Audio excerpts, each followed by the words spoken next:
पहुंचा तो मुझे रूल को उसकी तरफ से तहरीक मिली कि मैं मसीह के जी उठने के जो सबूत हैं उनके बारे में बयान करूं। तो मेरे सामने मसीह के जो जख्म है, वूंड्स, वो बात सामने आ रही थी। और आप जानते हैं कि तोमा ने अपनी उंगली जो है वो यीशु की पसली में डालकर उसने फिर यकीन किया था कि ये वही यीशु है जिसकी पसली में सिपाही ने बाला मारा था, नेजा मारा था। और जब उसने उंगली डाली तो वो फिर ईमान लाया था।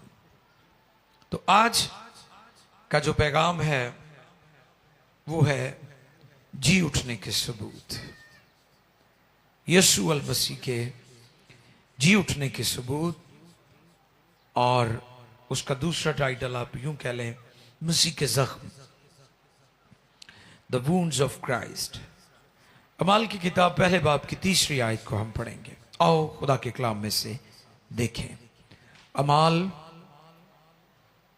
रसूलों के अमाल, बुक ऑफ एक्ट्स, अमाल की किताब पहला बाब 3री आयत मुकद्दसा को हम तिलावत करेंगे। जी। खुदा के कलाम मुकद्दस में यूं रकम है, उसने दुख सहने के बाद बहुत से सबूतों से अपने आप को उन पर जिंदा जाहिर भी किया। चनाचा वो 40 दिन तक उन्हें नजर आता और खुदा की बादशाही की बातें कहता रहा। मुकद्दस कलाम के पढ़े, सुने, समझे और कबूल किए जाने पर खुदावंद की बरकत।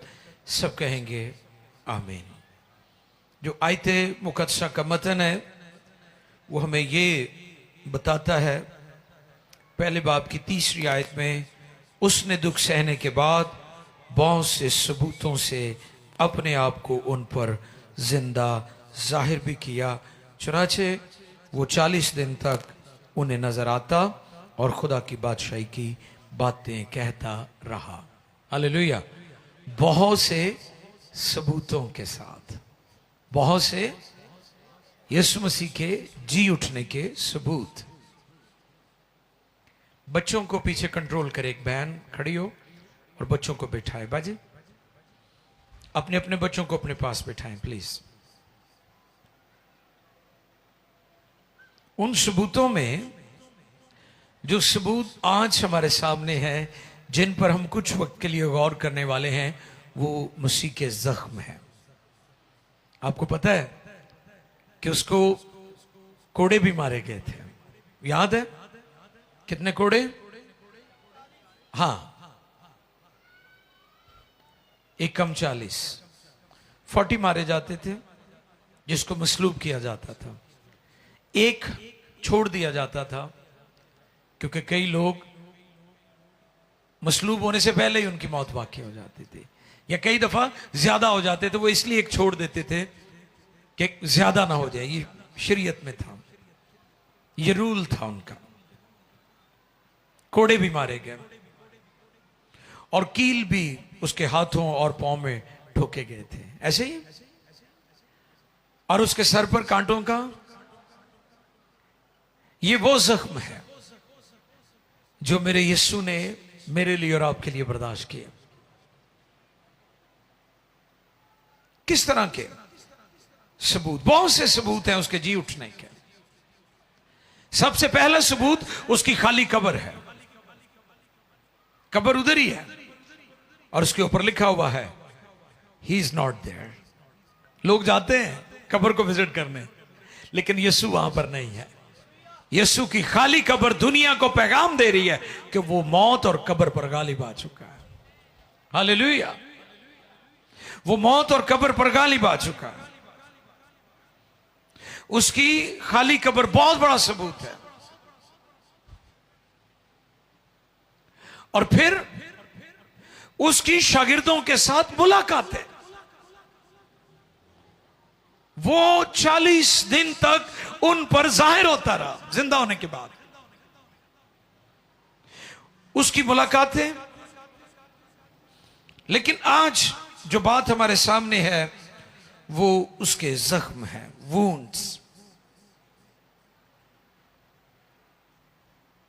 हमें बाहर जाने की जरूरत नहीं है कि हम बाहर से सबूत ढूंढें या लोगों को बाहर से सबूत दें। हमारे पास अंदर बहुत सारे सबूत मौजूद हैं जो ये साबित करते हैं कि यीशु मसीह मुर्दों में से जी उठा है, और उन सबूतों में उसके जख्म भी हैं, उसके वुंड्स। वो वुंडेड था, वो जख्मी था। 5 बड़े जख्म हैं,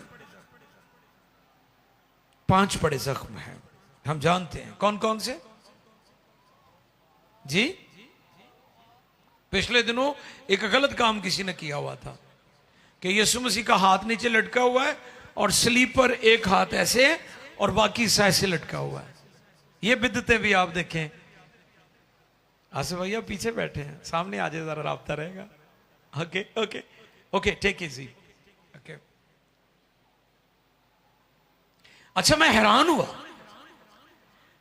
कि जो बाइबल ने, इंजील ने में बताया कि उसके सलीब पर जब उसे लटकाया गया, ठीक है, तो उसके राइट साइड पर, लेफ्ट साइड पर कील ठोके गए और फिर उसके पांव में ठोके गए और पसली में नेजा मारा गया और सर पर कांटों का ताज था और उसकी पीठ पर रेगारियां थी कोड़ों की मार से। तो ये कितने हो गए जख्म? हाँ जी जी, 5। और अजीब काम लोगों ने शुरू कर दिया कि लोग अपने अपने तरीके से क्रॉस को, मसलूबियत को दिखाने की कोशिश कर रहे हैं। बहुत सारी मूवीज बनाई गई हैं यीशु मसीह के बारे में जिनका बाइबल से कोई लेना देना ही नहीं है। बहुत सारे लोग उसकी जात को टारगेट करते हैं। आज सुबह मैं बता रहा था कि वो पाक था, बेऐब था। आपको पता है हॉलीवुड वाले बड़े शरारती हैं। वो अक्सर यीशु मसीह की जात पर तनकीद करने के लिए मुख्तलिफ किस्म की मूवीज बनाते हैं ताकि यीशु की जात को बदनाम किया जाए, यीशु पर इल्जाम लगाने की कोशिश करते हैं। यीशु को 6 अदालतों में लेकर गए, मजहबी और जो कानूनी अदालतें थी, सियासी अदालतें थी, उनमें यीशु को लेकर गए। यीशु मसीह 6 की 6 अदालतों में बेऐब साबित हुआ कि वो बेऐब है। उस पर कोई गुनाह साबित नहीं कर सका। और आज के भी दुनिया के जो नादान और बेवकूफ लोग हैं वो यीशु मसीह की जात पर कोई इल्जाम साबित नहीं किया। को पसंद आ गई और खुदा ने उसे अपनी कुदरत से मुर्दों में से जिंदा किया। सबूत, अंदर से सबूत देंगे। तोमा का जिक्र किया भाई ने दुआ में, डिवाइन कनेक्शन होता है। तोमा का तारुफ, उसके नाम का मतलब है त्वाम, यानी ट्विंस। कफरनहूम में उसने यीशु मसीह को कबूल किया। और मिजाज कैसा था? शक्की। कैसा? शक्की मिजाज। जो शख्स शक्की मिजाज होता है वो नेगेटिव होता है, मनफी होता है। जिसके अंदर शक होगा उसके अंदर मनफी मिजाज या तबीयत होगी, वो ज्यादातर मनफी बातें करेगा। आपने देखा होगा आज क्यों खानदान तबाह हो रहे हैं? क्योंकि शक्की मिजाज लोग हैं, इल्जाम तराशी करते हैं एक दूसरे पर, नेगेटिव लोग हैं। और जो मनफी होता है वो बेईमान भी होता है, उसके अंदर ईमान की कमी होती है, ईमान से खाली होता है। इब्लीस के शिकंजे में बेईमान शख्स जल्दी आ जाता है, इब्लीस के धोखे में जल्दी आ जाता है। तोमा की तबीयत और मिजाज कैसा था? शक्की। 3 हवाला जात में हम उसके बारे में जान सकते हैं कि उसका मिजाज, उसकी तबीयत कैसी थी। एक तरफ यीशु मसीह मसलूब हो रहे थे और दूसरी तरफ तोमा का ईमान मर रहा था। एक तरफ यीशु मसीह मर रहे थे, सलीब पर कफारा दे रहे थे, जान दे रहे थे, और दूसरी तरफ वो मायूसियों की और उदासियों और जो उसके अंदर शक था उसकी गहराइयों में डूबता जा रहा था, क्योंकि वो शक्की मिजाज था। और जब इतवार के रोज शागिर्द जमा हुए और खुदावंद उन पर जाहिर हुए, हालेलुया, तो तोमा वहां नहीं था। पतरस ने उससे बताया कि हमने यीशु को देखा है, लेकिन वो ना माना। डिमांड आगे से क्या की, जब तक मैं उसकी पसली में अपनी उंगली डालकर, सबूत क्या मांगा उसने, उसके जख्म, क्या मांगा, उसके जख्म, यीशु मसीह के बदन पर लगने वाले जख्म जो हैं उसकी रेजरेक्शन का भी सबूत है कि यीशु ही मजलूब हुआ था, उसकी जगह ना कोई सिपाही और ना कोई उसका हमशक्ल। लोग ये तो मानते हैं कि जी यीशु मसीह आसमान पर गए वापस आएंगे, ये नहीं मानते यीशु मसलूब थे। ये गौरतलब बात है जो भी मैं करने लगा हूं। लोग, कौमें, अदियान, उनकी किताबें ये मानती हैं कि यीशु मसीह मसलूब, यीशु मसीह आसमान पर उठाए गए हैं और मसलूबियत को बीच में से निकाल देते हैं। लेकिन मैं आज आपको ये बताना चाहता हूं, गुड फ्राइडे और ईस्टर के बगैर मसीहत का कोई वजूद नहीं है। मसीहत को जिला जो बख्शी है ना, जिंदगी बख्शी है, और आज दुनिया में मसीहत परवान चढ़ रही है, और दुनिया में सबसे ज्यादा मसीही है, और दुनिया में सबसे ज्यादा बड़ी आबादी यीशु मसीह के पैरोकारों की है। वो इसलिए है कि गुड फ्राइडे यानी उसकी मसलूबियत और उसकी खाली कब्र की वजह से। आसमान पर जाना बहुत बड़ी बात है। हनूक भी आसमान पर उठा लिया गया, हनूक खुदा के साथ चलता रहा, और आसमान पर एलिया को भगोले ने छुपा लिया। एलिया नबी मुर्दा जिंदा किया था। मूसा की कब्र का किसी को नहीं पता। मूसा की लाश पर बहस भी हुई थी, लेकिन आज तक किसी को नहीं पता कि मूसा की कब्र कहां है। हनूक, एलिया आसमान पर उठाए गए हैं, लेकिन वो मरकर जिंदा होकर नहीं उठाए गए। आसमान पर उठाया जाना बहुत बड़ी बात है, लेकिन सुन लीजिए, यीशु मसीह मसलूब हुए, यीशु मसीह दफन हुए और तीसरे दिन मुर्दों में से जिंदा हुए। ये अजीम तर बात है, ये बड़ी बात है कि वो मसलूब हुआ है। मैंने पिछले दिनों भी ये बात बताई थी। किसी ने कहा जो मर जाए वो खुदा नहीं, वो खुदा नहीं, और जो मरकर जी उठे वो इंसान भी नहीं होता, वो इलाही जात है, और वो मेरा यीशु है। फिर बोल दूं ये बात आपकी खिदमत में, जो मर जाए वो खुदा नहीं, और जो मरकर जी उठे वो इंसान नहीं होता, वो इलाही जात है, और ये काम मेरे यीशु ने किया है। उसने पतरस का यकीन नहीं किया। पतरस ने कहा कि मैं जब तक उसकी पसली में जहां पर नेजा मारा गया था उंगली डालकर देख ना लूं, तब तक मैं यकीन नहीं करूंगा कि यीशु मसीह मुर्दों में से जिंदा हुए हैं। आए देखिए जरा तोमा का मिजाज, यूहन्ना 11:16 देखिए जरा।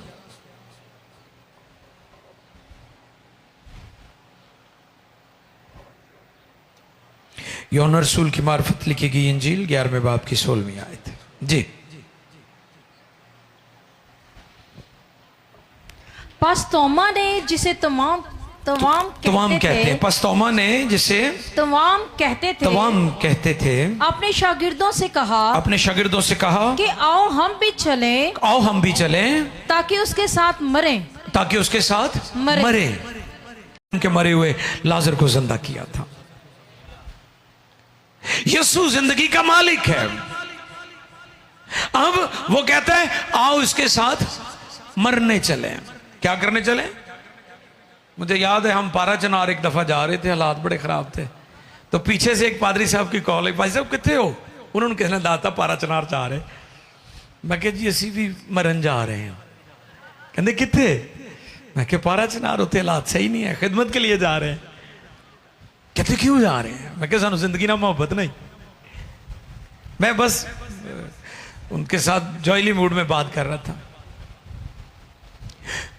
आप गौर करें उसका मिजाज कैसा है। वो यीशु के साथ रहता है, तालीम सुनता है, लेकिन उसकी तबीयत मिजाज कैसा है? यीशु जिंदगी की बात करता है और वो मरने की बात करता है। हम भी तो ऐसे ही चंगे भले उन्हें हाय हाय ऐसी कर दे रहे, ऐसे है ना, लोगों की हमदर्दी लेने के लिए। तो जे कोई पता लैन आ जाए वैसे ही हाँ हाँ अगे हाय हाय शुरू हो जाती, फिर नाल ही एवं लत्त अगे कर देंगे, चल मैंने घुटना शुरू कर दे। इधर भी मेरी बहनें हंस रही, बच्चे सब कई सिंपैथीज लेने के लिए एवं बीमारों दी एक्टिंग कर रहे होंगे ने, ताकि चलो सानू कोई हेल्प हो जाए। ठीक है आप बीमार होते हैं, लेकिन कोशिश करें कि आप शुक्रगुजारी करते रहें। ये सीक्रेट है ईमानदारों के पास कि वो किसी भी हालत में अपने खुदा की शुक्रगुजारी करने से बाज नहीं आते, बाज नहीं रहते वो। अब वो मौत की बात कर रहा है, ये उसकी तबीयत और मिजाज में बात शामिल थी। लेकिन आप देखें जैसे मैंने आज सुबह बताया था कि रेजरेक्शन ट्रांसफॉर्मेशन करती है। यीशु मसीह की रेजरेक्शन ने तुआम की जिंदगी बदल दी थी, तोमा की। मर्था और मरियम जो लाजर की बहनें थी उनका जीवन भी तब्दील हुआ। मगदलीनी की लाइफ भी चेंज हुई रेजरेक्शन की कुदरत से। यूहन्ना 14:5 पे पढ़िए जी। यूहन्ना रसूल की मार्फत लिखा गया इंजीली बयान 14वें बाब की 5वीं आयत मुकद्दसा को पढ़ें। 14वें बाब की 5वीं आयत को पढ़ेंगे जी। यूहन्ना 14:5। तोमा ने उससे कहा, क्या कहा? ऐ खुदावन, हम नहीं जानते कि तू कहाँ जाता है, तू कहाँ जाता है, फिर राह किस तरह जाने। तो फिर राह किस तरह जाने? यीशु राह हक जिंदगी की बात कर रहे हैं। यीशु मसीह बता रहे हैं कि राह हक और जिंदगी मैं हूं। यीशु ने उसे कहा कि राह और हक और जिंदगी मैं हूं। कोई मेरे वसीला के बगैर बाप के पास नहीं आता। अगर तुमने मुझे जाना होता तो मेरे बाप को भी जानते। आप उसे जानते हो और देख लिया है। लेकिन वो क्या कहता है? हमें पता ही नहीं है, हमें इल्म ही नहीं है। कई लोग सुनते रहते हैं, तालीम को, कलाम को कबूल करने के लिए तैयार नहीं होते। तोमा की तरह उसने कहा हमें नहीं पता कि तू कहां जानता है, तो फिर राह कैसे जाने। और देखें यूहन्ना 20 24, 25, 26, 27, 28 और 29। 24 से लेकर उसकी 29वीं आयत मुकद्दसा तक हम पढ़ेंगे जी। यूहन्ना रसूल की मार्फत लिखा गया इंजीली बयान 20वां बाब है, चैप्टर 20 और 24वीं आयत से पढ़ेंगे। मगर उन 12 में से एक शख्स यानी तोमा, जिसे तवाम कहते हैं, यीशु के आने के वक्त उनके साथ न था। बस बाकी शागिर्द उससे कहने लगे कि हमने खुदावंत को देखा है। मगर उसने उनसे कहा जब तक मैं उसके हाथों में मेखों के सुराख ना देख लूं और मेखों के सुराखों में अपनी उंगली ना डालूं और अपना हाथ उसकी पसली में ना डालूं हरगिज यकीन न करूंगा। फिर पढ़ते जाए। 8 रोज के बाद, फिर 1 हफ्ते के बाद दोबारा आ गया। 8 रोज के बाद, 8 रोज के बाद जब उसके शागिर्द जब उसके शागिर्द फिर अंदर थे और तोमा उनके साथ था और दरवाजे बंद थे। हालेलुया। यहाँ पर भी एक बड़ा काम हुआ, दरवाजे बंद थे। यीशु ने आकर और बीच में खड़े होकर कहा तुम्हारी सलामती हो। ये यीशु है जिसकी प्रस्तुति और इबादत हम करते हैं। उसको दरवाजे खुलवाने की जरूरत नहीं है, वो बंद दरवाजों में से गुजर जाता है, क्योंकि वो इलाही जात है। आमीन। वो हमाजा हम वक्त हर चीज में मौजूद है। दरवाजे बंद थे, शागिर्द डरे हुए थे, सहमे हुए थे, और यीशु मसीह बंद दरवाजों में से गुजर गया और उनके दरमियान खड़ा हुआ और क्या कहा? तुम्हारी सलामती हो। फिर उसने तोमा से कहा अपनी उंगली पास लाकर। अच्छा, ये देखिए, ये बड़ी सीखने वाली बात है। यीशु मसीह ने तोमा को झिड़का नहीं है। अक्सर मैंने पादरी साहबान को देखा कुछ सवाल पूछ ले के गुस्सा कर जाते हैं, तो मैं इनको कहता हूं कि जो लोग आपसे पूछते हैं आप उन्हें जवाब दिया करें, आप उनकी रहनुमाई किया करें। ये आपकी जिम्मेदारी है, आपकी ड्यूटी है कि अगर कोई आपसे सवालात करते हैं, क्वेश्चंस हैं लोगों के, आप बड़ी मोहब्बत से उसका आंसर करें उन्हें। अगर कोई आपके ईमान पर अटैक करता है, आप बड़ी मोहब्बत से अपने ईमान की वजाहत करें। तो यहां पर क्या लिखा है? यीशु मसीह ने, यीशु को पता था ये किस तबीयत का है, यीशु को पता था उसके सवालात क्या हैं, यीशु को पता था कि वो जिद कर रहा है, वो कह रहा है कि मैं नहीं मानता, मैं यकीन नहीं करता कि वो जी उठा है। तो अब यहां पर देखें खुदावंद यीशु क्या फरमा रहे, सुने यहां पर खुदावंद यीशु ने क्या कहा। फिर उसने तोमा से कहा अपनी उंगली पास लाकर। come on, उसने कहा तोमा आजा मेरे करीब, अपनी उंगली पास लाकर मेरे हाथों को दे और अपना हाथ पास लाकर मेरी पसली में डाल और बेएतकाद ना हो बल्कि एतकाद रख। तोमा ने जवाब में उससे कहा मेरे खुदा। यीशु ने उससे कहा तू तो मुझे देखकर ईमान लाया है। मुबारक वो है जो बगैर देखे ईमान लाए। उसमें हम सब भी शामिल हैं, क्योंकि बगैर देखे हम ईमान लेकर आए। एक और जबरदस्त बात यहां सीखने वाली है, और वो ये है कि उसने यीशु को कहा ए मेरे खुदावन, ए मेरे खुदा। हालेलुया। क्या कहा उसने यीशु को? क्या कहा? ए मेरे खुदावन, ए मेरे खुदा। अगर यीशु मसीह खुदावन या खुदा ना होते तो वो तोमा को उसी वक्त मना करते कि मुझे ये ना कह। उसने यीशु को अपना खुदावन और खुदा कबूल किया।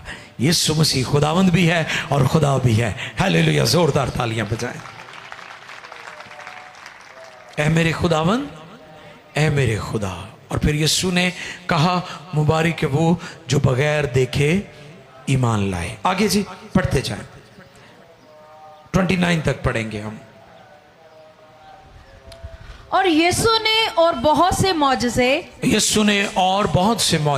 शागिर्दों के सामने दिखाए जो इस किताब में लिखे नहीं गए, लेकिन ये इसलिए लिखे गए कि तुम ईमान लाओ कि यीशु ही खुदा का बेटा मसीह है और ईमान लाकर उसके नाम से जिंदगी पाओ। हालेलुया। आमीन। ये सबूत है। तोमा को क्या सबूत चाहिए था? तोमा ने कहा कि मुझे सबूत ये चाहिए कि मैं उसकी पसली में और उसके कील जहां पर लगे थे वहां पर मैं उंगली डालकर देखूंगा कि ये वही यीशु है जो सलीब पर लटकाया गया, सलीब पर मसलूब किया गया, मसीह मसलूब। पौलुस रसूल की मुनादी में जो सबसे अहम और बड़ा पैगाम था वो यीशु की मसलूबियत थे। जिसको आज भी दुनिया और कौमें डिनाई कर रही हैं, वो इसलिए कर रही हैं कि वो यीशु से नावाकिफ है। बहुत सारी किताबें सलीब की मुखालफत में लिखी गई, यीशु की मसलूबियत के खिलाफ लिखी गई। किसी ने कहा सलीब टूट गई है, किसी ने कहा सलीब खराब हो गई है, किसी ने कहा अब सलीब का कोई वजूद नहीं होगा। सलीब आज भी दुनिया में फतह की अलामत है। ये सलीब जो नाकामी का निशान थी, ये बागियों को, मुजरमों को और कातलों को और जराइम पेशा लोगों को दी जाती थी। लेकिन जब से ये यीशु के साथ जुड़ी है, आज ये सलीब हमारा फख्र बन गई है। और जो यीशु के साथ जुड़ जाता है उसका भी स्टेटस खुदा बदल देता है। हालेलुया। ये सलीब का मौजज़ा है कि सलीब किसी भी सिनर को लेती है और उसे सेंट बना देती है। डाकू को उसने कहा तू आज ही मेरे साथ फिरदौस में होगा।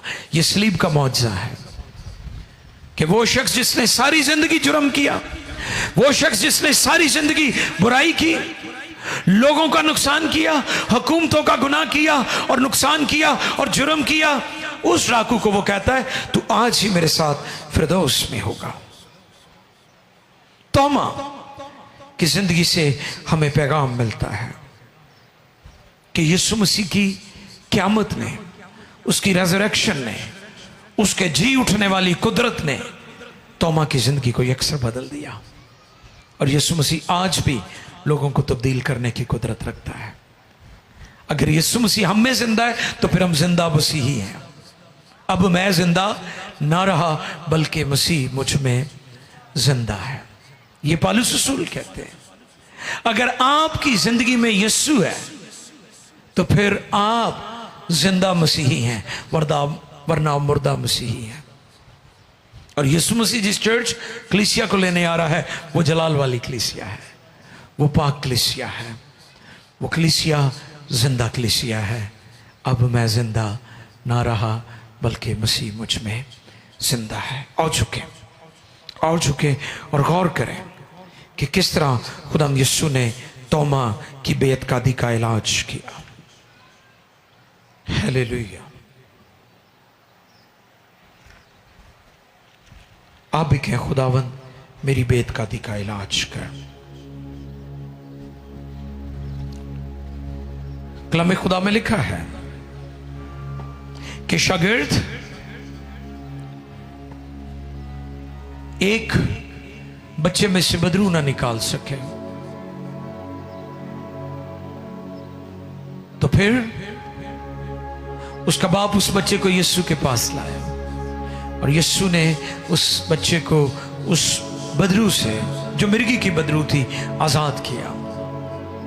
और जब उसे आजाद किया तो शागिर्द अलैदगी में पूछने लगे कि खुदावन हम इस बदरू को क्यों ना निकाल सके।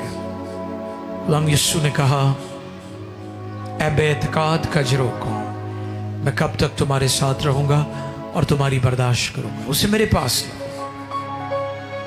वो चिल्ला उठा, उसने कहा खुदावन मैं बेइत्काद हूं, तू मेरी बेइत्कादी का इलाज कर। आज भी उन लोगों के लिए दुआ करें जो यीशु मसीह की सलीब और उसकी क़यामत का इनकार करते हैं, कि खुदावन उनकी बेइत्कादी का इलाज कर, ताकि वो यीशु की सलीब, उसकी मसलूबियत और उसकी क़यामत, रेज़रेक्शन पर ईमान लाए। आओ झुके और दुआ करना शुरू करें। Hallelujah, hallelujah.